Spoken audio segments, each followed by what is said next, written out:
Ciao amici e amiche del segno dello Scorpione, benvenuti, io sono Angela e questo è Exotericord. È così che mi trovate sui social. Questo è l'oroscopo lunare motivazionale che vi darà dei suggerimenti e vi aiuterà a trovare la spinta giusta per affrontare il periodo dal 1 al 14 luglio dove troveremo la luna nuova in Cancro. Vi ricordo che è una stesa generica, prendete solo ciò che vi risuona di più, se volete potete integrarla col vostro segno lunare. In descrizione trovate le recensioni dei mazzi usati e i link per acquistarli. Vi invito a iscrivervi e abbonarvi al mio canale per sostenere il mio lavoro. Vi ringrazio moltissimo se lo farete o l'avete già fatto. E adesso partiamo con la lettura, andiamo ad accendere la nostra luna, vediamo dal punto di vista astrologico che cosa aspettarci e poi ascoltiamo gli oracoli. Periodo di forte emotività, anche di sensibilità e intuizione molto intense, ci possono permettere di percepire meglio le cose intorno a noi e anche dentro con maggior chiarezza. Un momento adatto per il rinnovamento interiore, per cogliere opportunità di riflessione e crescita. Possiamo rafforzare i rapporti più importanti, quelli più stretti, anche quelli familiari. Creatività, sogni e immaginazione ci possono aiutare a progettare meglio il nostro futuro. Di contro dobbiamo fare attenzione agli sbalzi di umore, alla vulnerabilità, alla suscettibilità, ai dubbi, ad alcune questioni del passato non risolte, alla nostalgia, alla tendenza appunto alla malinconia, alla dipendenza emotiva, bisogno di sicurezza, insomma tutte cose che ci possono sbilanciare e destabilizzare nelle relazioni e addirittura andare ad amplificare dei problemi e delle difficoltà. Abbiamo visto i pro, i contro dal punto di vista generico astrologico e adesso invece vediamo proprio per voi dello Scorpione con il primo messaggio oracolare. Abbiamo la luna blu. Il suo messaggio molto particolare e intenso perché ha a che fare con la manifestazione e quindi ci sta dicendo che intorno al 1 luglio c'è un momento propizio per stabilire degli obiettivi. Quando noi cogliamo delle energie, dei momenti che sono favorevoli per fare determinate cose, allora vuol dire che poi hanno molta probabilità. È come riuscire a trovare il momento giusto per fare e per dire un qualcosa. E invece magari la stessa cosa fatta in un momento sbagliato, allora non si concretizza, non si realizza o ci possono essere dei blocchi e degli ostacoli. Ed effettivamente questa carta ci sta dicendo che è il momento propizio proprio per stabilire questi obiettivi e non solo, ma anche di andare a cogliere delle opportunità grazie a degli eventi inaspettati. Per altri magari c'è anche la possibilità di uscire dalla propria zona di comfort e iniziare qualcosa di nuovo. E adesso l'altro messaggio arriva dalla carta Arturo che ha a che fare col sostegno, con la cura dei legami più stretti. Abbiamo visto sin dall'inizio che è qualcosa di giusto da fare e da cogliere proprio anche a livello astrologico, quindi va a sottolineare ulteriormente questa energia. Quindi non solo delle opportunità per creare e mantenere legami solidi e sinceri, ma anche opportunità di proteggere se stessi e le cose, le persone più care. Magari c'è bisogno di collaborare, di aiutarsi vicendevolmente, oppure qualcuno potrebbe aver bisogno del vostro aiuto o viceversa, magari potrebbe essere da parte vostra il momento giusto di farsi aiutare.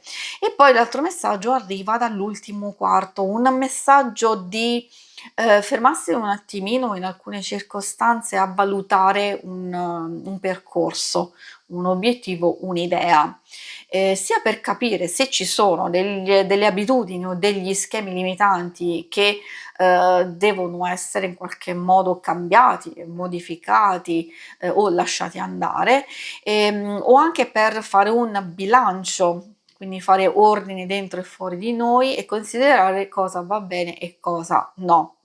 Quindi momento perfetto anche per lasciare andare qualcosa. Ricordiamoci che se c'è una perdita, se c'è qualcuno che si allontana, quindi parliamo sì in senso generico di perdita, noi perdiamo ciò che non è nostro o comunque non fa parte del nostro percorso, e quindi di considerare non come una cosa positiva in sé per sé, cioè perché magari stiamo vivendo un momento difficile, ma è un momento per farsi coraggio, proprio per cercare di capire cosa possiamo fare per migliorare le cose o lasciare andare effettivamente qualcosa che non fa per noi, quindi è qui che va visto nell'accezione positiva.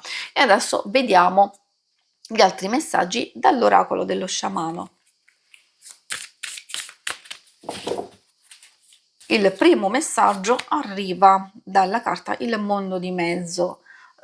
Spesso quando ci troviamo in una fase di passaggio è facile sentirsi destabilizzati, però questa carta ci sta dicendo che in questa fase in realtà si possono intrecciare scelte e prove che possono essere determinanti per noi, e cercare di vivere un'esperienza dove sappiamo e dobbiamo assolutamente sapere che le nostre azioni, le nostre scelte andranno ad influenzare il futuro. Ecco perché è un richiamo all'ordine, ma l'abbiamo visto già dalle carte precedenti, e cioè cercare di cogliere un momento per comprendere che forse abbiamo bisogno di portare alla luce le nostre risorse e anche le nostre stesse vulnerabilità. Le nostre risorse ci possono aiutare, le nostre vulnerabilità hanno bisogno di essere guarite, di essere accolte e cercare, scusate, di essere comprese proprio per poterle proteggere e utilizzarle anche al meglio. Perché no? Anche le nostre stesse vulnerabilità ci possono essere utili.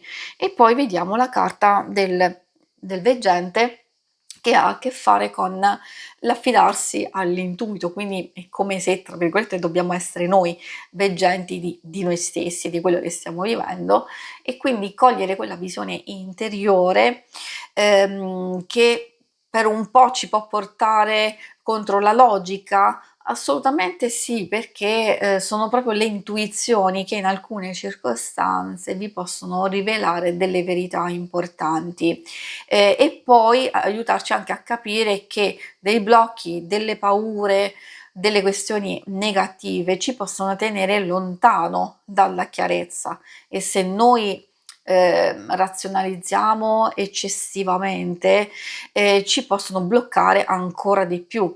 Quindi è proprio lì che magari abbiamo bisogno proprio di cogliere l'intuito per cercare di bilanciare, quindi la razionalità in realtà non deve essere esclusa, ma deve essere bilanciata al nostro sentire, appunto le nostre intuizioni.